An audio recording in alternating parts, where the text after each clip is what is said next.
प्रभात देख रहे हैं, आपके साथ मैं हर्षा शर्मा। पहाड़ प्रभात में आज हम बात करेंगे उत्तराखंड में धामी सरकार 2.0 के 1 साल के कार्यकाल की। इस 1 साल के दौरान क्या धामी सरकार की उपलब्धियां रही और क्या चुनौतियां रही, ये भी बताएंगे।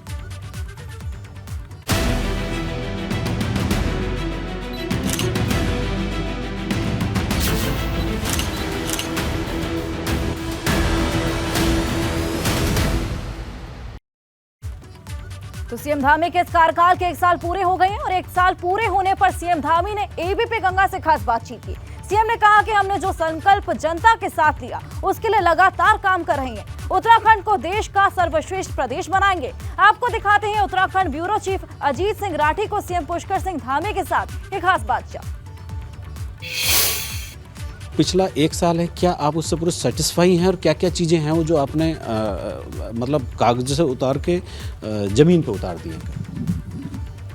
देखिए, सबसे पहले तो मैं आपका धन्यवाद करता हूँ। 1 साल कहिए, पौने 2 साल कहिए, 1.5 साल कहिए, हमने एक एक दिन, एक एक पल, एक एक क्षण जो भी ये काम का दायित्व मिला आदरणीय प्रधानमंत्री जी के मार्गदर्शन में, उनके निर्देशन में उत्तराखंड की देवतुल्य जनता को समर्पित किया। और जो हमने चुनाव से पूर्व उत्तराखंड की देवतुल्य जनता के समक्ष जो संकल्प हमने रखा था, वो सारे ही संकल्प हमने पूरे किए हैं। उस दिशा में हम तेज़ी से आगे बढ़ रहे हैं और जो जनता की हमारी अपेक्षाएं हैं, आशाएं हैं, उनके अनुरूप लगातार हमारे प्रयास जारी हैं। आपने एक बहुत बड़ा फैसला मुख्यमंत्री बनते ही लिया था यूनिफॉर्म सिविल कोड का। उसकी एक कमेटी गठित हुई थी, वो कमेटी अपना काम कर रही है, लेकिन लोगों को ऐसा लगता है कि समय बहुत ज़्यादा हो गया है। अब जो जितना कड़ा फैसला आपने लिया था, वो एक रिपोर्ट आके कानून का मसौदा विधानसभा पर रखा जाना चाहिए। देखिए, वो चूँकि ऐसा मामला था कि हमने चुनाव से पहले वो भी उत्तराखंड की देवतुल्य जनता के समक्ष एक संकल्प रखा था कि नई सरकार के गठन होते ही हम उत्तराखंड के अंदर समान नागरिक संहिता का कानून लाएंगे, उसको यहाँ पर लागू करेंगे। और उसके पीछे हमने तर्क भी दिया था कि उत्तराखंड देवभूमि है, उत्तराखंड गंगा का प्रदेश है, यमुना का प्रदेश है, 2 अंतर्राष्ट्रीय सीमाओं से लगा हुआ प्रदेश है। यहाँ पर प्रत्येक परिवार से, हर घर से कोई न कोई सेना, अर्धसैनिक बलों में देश के किसी न किसी स्थान पर अपनी सेवाएं दे रहा है। इसलिए यहाँ पर सबके लिए, यहाँ रहने वाले, उत्तराखंड के अंदर निवास करने वाले सभी लोगों के लिए, किसी जाति का हो, धर्म का हो, पंथ का हो, समुदाय का हो, सबके लिए एक समान कानून होना चाहिए। क्योंकि ये बड़ी प्रक्रिया थी और इस बड़ी प्रक्रिया में समय लगना लाजमी है। हमारे बहुत प्रतिभावान छात्र हैं, छात्राएँ हैं, हमारे भाई बहन हैं, और ये बड़े लंबे समय से ये प्रतियोगी परीक्षाओं में नकल का एक दौर जैसा चल रहा था। बार बार शिकायत होती थी लेकिन जांच नहीं होती थी। हमने निर्णय लिया कि हम इस पर अध्यादेश लाएंगे और विधानसभा में इसको विधेयक के रूप में भी लाएंगे, और नकल अध्यादेश हमने लागू कर दिया। और उसके पीछे हेतु एक ही है कि हमारे इन आने वाले प्रतिभागी, ये हमारे कल के कर्णधार, इन सबको योग्यता के आधार पर विभिन्न सेवाओं में चयन होने का अवसर मिले और उनके साथ धोखा न हो। मातृशक्ति का बहुत बड़ा योगदान इस राज्य के गठन में भी है, इस राज्य को चलाने में भी है।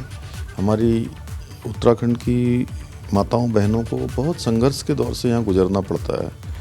बहुत, मैं कहूँ कि एक तरह से भौगोलिक परिस्थितियाँ भी विषम हैं, जीवन की पद्धतियाँ भी बड़ी कठिन है, जीवन जीने की जो पद्धति है या जीवन को आगे बढ़ाने की। तो ऐसे समय में यहाँ की जो मातृशक्ति है, उनको आगे आने का अवसर मिले, उनको हर क्षेत्र में काम करने का अवसर मिले। इसलिए जो परिस्थिति उत्पन्न हुई उसमें हम माननीय उच्चतम न्यायालय में गए, वहाँ से भी हमको एक तरह से उस पर रोक लगी और फिर हमने उसको भी एक विधेयक के रूप में यहाँ पर लाने का निर्णय किया और हम लेकर आए। आपने कानून लागू किया धर्मांतरण का, कि जबरन धर्मांतरण कोई करेगा तो उसके खिलाफ ये प्रोविज़न होंगे। एक आध मुकदमा उत्तरकाशी में उस कानून के तहत दर्ज भी हुआ। तो लोगों ने आप पर बड़े आरोप लगाए कि एकदम हिंदूवादी, खाँटी हिंदूवादी होकर के मुख्यमंत्री आगे बढ़ रहे हैं। तो उसमें आपको किस तरह से आपने उसको कानून को बनाया और क्या आपका नज़रिया रहा? देखिए, ये किसी भी धर्म को नुकसान पहुंचाना हमारा कोई भी उद्देश्य नहीं है। यहाँ पर ये धर्मांतरण एक मतलब मैं कहूँ कि चौतरफा एक पूरी साजिश के तहत पूरे योजनाबद्ध तरीके से यहाँ पर हो रहा था और उत्तराखंड के कोने कोने में लोगों को बहलाकर, फुसलाकर, कुछ लालच देकर और जो कम पढ़े लिखे लोग हैं उनको कुछ प्रकार से मनगढ़ंत बातें करके इस प्रकार का जो ये जघन्य अपराध है ये लगातार किया जा रहा था। इसलिए हमने निर्णय लिया कि उत्तराखंड के अंदर ये जो धर्म है, संस्कृति है, यहाँ के संस्कार हैं वो संरक्षित रहने चाहिए। इसलिए इस पर भी हमने एक कड़ा कानून जिसमें 10 साल तक की सज़ा का हमने इसमें प्रावधान किया है और अब कोई भी धर्मांतरण जैसा काम करेगा तो उसको पहले जिलाधिकारी से परमिशन लेनी होगी। एक महत्वाकांक्षी चीज़ है, हमारे खिलाड़ी पंजाब से खेल रहा है, कोई कहीं से खेल रहा है, तो यूथ के लिए एक बड़ा प्रेरणादायक होगा। तो ये कब तक और कैसे होगा? नहीं, हमने ये भी घोषणा हमारी है और इसके लिए हम पहले भी इस पर काम कर चुके हैं। जल्दी ही हम इसके लिए बैठक करने वाले हैं। महाराणा प्रताप स्पोर्ट्स कॉलेज को ही विस्तार दिया जाए या कोई नया स्थान चयन किया जाए, इसको लेकर भी हम लगातार समीक्षा कर रहे हैं और ये भी हमारा संकल्प है कि यहाँ के युवाओं के लिए, खिलाड़ियों के लिए एक खेल विश्वविद्यालय होना चाहिए। अभी जो ये यात्रा शुरू हो रही है, चूँकि जैसे जोशीमठ है तो वहाँ थोड़ी सी दिक्कतें आ गई हैं, डिजास्टर एक नेचुरल डिजास्टर से हो गया, दरारें पड़ गई हैं, बहुत सारी चुनौतियाँ होंगी। इस बार आपने किस तरह का खाका अपने दिमाग में सोचा है कि ताकि देश में पूरे उत्तराखंड का नाम हो सके? इस बार हमने चारधाम यात्रा की समीक्षा काफ़ी पहले ही प्रारंभ कर दी है और पिछली बार की यात्रा से कुछ हमको अनुभव भी मिले हैं और कुछ जो काम पिछली बार हम लोग नहीं कर पाए थे उनको भी हम लोग इस बार और अच्छे तरीके से करें। इसलिए लगातार मैं स्वयं भी इसकी मॉनिटरिंग कर रहा हूँ। लगातार जो चारधाम में अपना योगदान देते हैं उन सब से भी लगातार हम संवाद स्थापित कर रहे हैं, उनको भी हम बुला रहे हैं। तो अगला जो साल शुरू हो रहा है, कुछ सर्वोच्च प्राथमिकताओं में अपने दिमाग में आपने कुछ खाका तैयार किया है कि अगले साल ये लक्ष्य है और ये निर्धारित है, इसको प्राप्त करना है? देखिए, एक तो हमने रोज़गार के लिए जो हमने इस बार रोज़गार पर अपना बजट बनाया है उसको धरातल पर उतारना है और बजट पूरा का पूरा जो हम निर्धारित करते हैं वो जिन कामों के लिए निर्धारित है उन कामों पर लगे।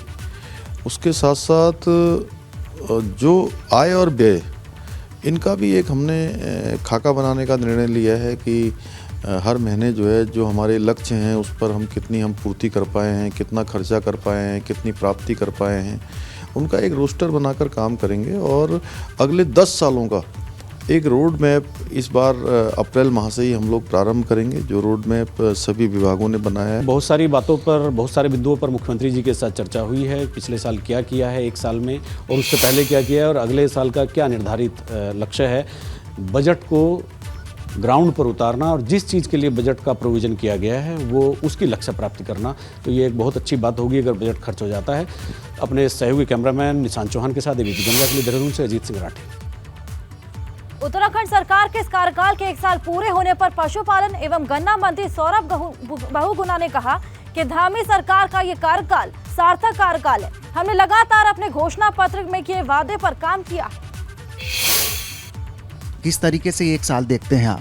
देखिए, मैं तो इसको जनसेवा का 1 साल मानता हूँ, सार्थक 1 साल मानता हूँ और जिस तरीके से माननीय पुष्कर सिंह धामी जी की नेतृत्व में इस भारतीय जनता पार्टी की सरकार ने फैसले धरातल पर उतारे हैं, चाहे वो यूनिफॉर्म सिविल कोड का मामला हो, चाहे वो हमारे अंत्योदय परिवार को 3 गैस फिल देने का, रीफिल देने का 18 से 19 हज़ार अंत्योदय फैमिलीज़ को जोड़ने की बात हो, चाहे दोनों परिवार के लोगों को पेंशन देने की बात हो, चाहे 10% हमारे राज्य आंदोलनकारियों को आरक्षण देने की बात हुई हो, चाहे हमारे 30% मातृशक्ति को सरकारी नौकरी में आरक्षण देने की बात करी हो।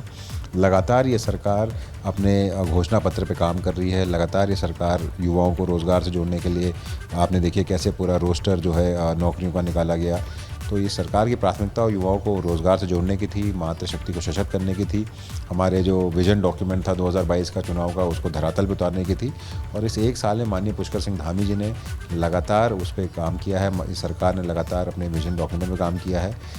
पेपर लीक मामले जैसे कड़े फैसलों पे किस तरीके से 55 लोगों को जेल भेजा गया, पूरे देश का सबसे सशक्त कानून यहाँ पर लागू करने की हमने कार्रवाई करी इस 1 साल के अंदर। तो मैं बधाई दूंगा माननीय पुष्कर सिंह धामी जी को और हमारे कैबिनेट के सभी सहयोगियों को, समस्त अधिकारियों को, जिन्होंने जो सरकार का विजन था, जो सरकार की सोच थी, उसको धरातल पर उतारने में मदद करी। तो धामी सरकार 2.0 के 1 साल पर कई कार्यक्रम होने वाले हैं। सहस्त्रधारा क्षेत्र में ग्रीन पार्क का शिलान्यास करेंगे सीएम धामी। प्रदेश में भाजपा संगठन की ओर से भी कई कार्यक्रम होने वाले हैं। सभी मंत्री अपने अपने प्रभारी जिलों में मौजूद रहेंगे। सरकार की 1 साल की उपलब्धियों पर आज कई कार्यक्रम होने वाले हैं। तो सभी मंत्री अपने अपने प्रभारी जिलों में मौजूद रहेंगे। सरकार की 1 साल की उपलब्धियों पर कार्यक्रम करने वाले हैं। हमारे सहयोगी विनोद कुमार हमारे साथ जुड़ चुके हैं। विनोद, धामी सरकार का 1 साल पूरा हो गया, ऐसे में कई जगह कई कार्यक्रम होने वाले हैं, तो क्या क्या ये कार्यक्रम रहने वाले, कौन कौन मंत्री कार्यक्रम करने वाले हैं? बिल्कुल हर्षा, देखिए आज धामी सरकार का 1 साल पूरा हुआ है और 1 साल को लेकर आज पूरे प्रदेश भर में कई कार्यक्रम आयोजित किए गए हैं। चाहे भाजपा प्रदेश संगठन की तरफ से अगर कार्यक्रमों की बात करें तो जिला मुख्यालयों पर प्रदेश संगठन की तरफ से कार्यक्रम किए जा रहे हैं, जिसमें 1 साल में धामी सरकार की जो विभिन्न विकास की योजनाएं हैं, चाहे यूनिफॉर्म सिविल कोड हो, नकल विरोधी अध्यादेश हो, महिला आरक्षण हो, ये तमाम विभिन्न सरकार की योजनाओं को लेकर आज कार्यक्रम आयोजित किए गए हैं। और देहरादून की अगर खास तौर पर बात करें तो मुख्यमंत्री पुष्कर सिंह धामी 11:30 बजे रेंजर ग्राउंड्स में 1 साल को लेकर एक पुस्तिका का विमोचन करेंगे और तमाम कार्यकर्ताओं से मिलेंगे और जिस तरह से पूरी योजना सरकार की अब तक 1 साल की रही है उनको लेकर कार्यक्रम ये आयोजित किया जा रहा है। इसके अलावा एक बड़ी सौगात देहरादून के सहस्त्रधारा इलाके में है, जो बड़े करीब 12 हेक्टेयर से ज़्यादा ग्रीन पार्क बना हुआ है, उसको लेकर आज मुख्यमंत्री शिलान्यास भी करेंगे। लोगों को वो समर्पित ग्रीन पार्क होगा। लेकिन साफ तौर पर जिस तरह से धामी सरकार का 1 साल ये रहा है, जिसमें बड़े फैसले धामी सरकार ने लिए हैं, 1 साल तो जरूर हुआ है, लेकिन विपक्ष की भी कुछ बात कर लिया जाए। विपक्ष भी इस तरीके से जो 1 साल सरकार का हुआ है उस पर हमलावर हुआ है, क्योंकि सरकार का कहना है कि 1 साल पूरा निराशाजनक रहा है। चाहे अंकिता भंडारी हत्याकांड हो, नकल जिस तरीके से पेपर भी भर्ती मामले रहे हैं, एक के बाद एक पेपर लीक हुए हैं, उसके बाद में जो युवाओं पर बेरहमी से लाठीचार्ज हुआ है, ऐसे में आज कई कार्यक्रम होंगे, उपलब्धियां गिनाई जाएंगी। बहुत बहुत शुक्रिया तमाम जानकारी के लिए।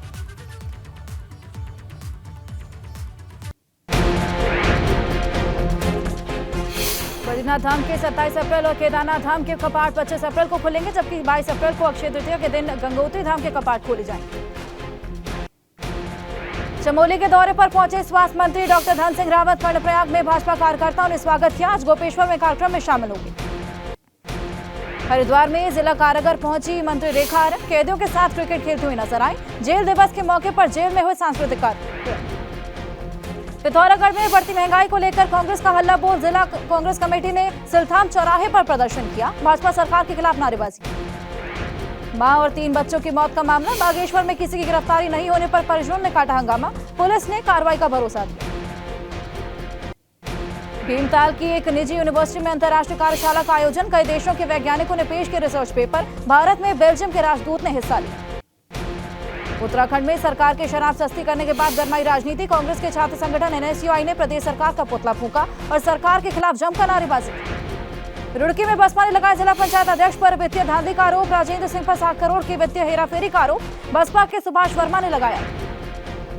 नवरात्रि के मौके पर उत्तराखंड के मंदिरों में उमड़ा श्रद्धालुओं का भीड़। नैनीताल के नैना देवी मंदिर में पूजा अर्चना की। आज नवरात्रि के दूसरे दिन मां ब्रह्मचारिणी की पूजा अर्चना की। पिथौरागढ़ में चैत्र नवरात्रि के मौके पर निकाली गई झांकी को देखने के लिए उमड़ी लोगों की भीड़।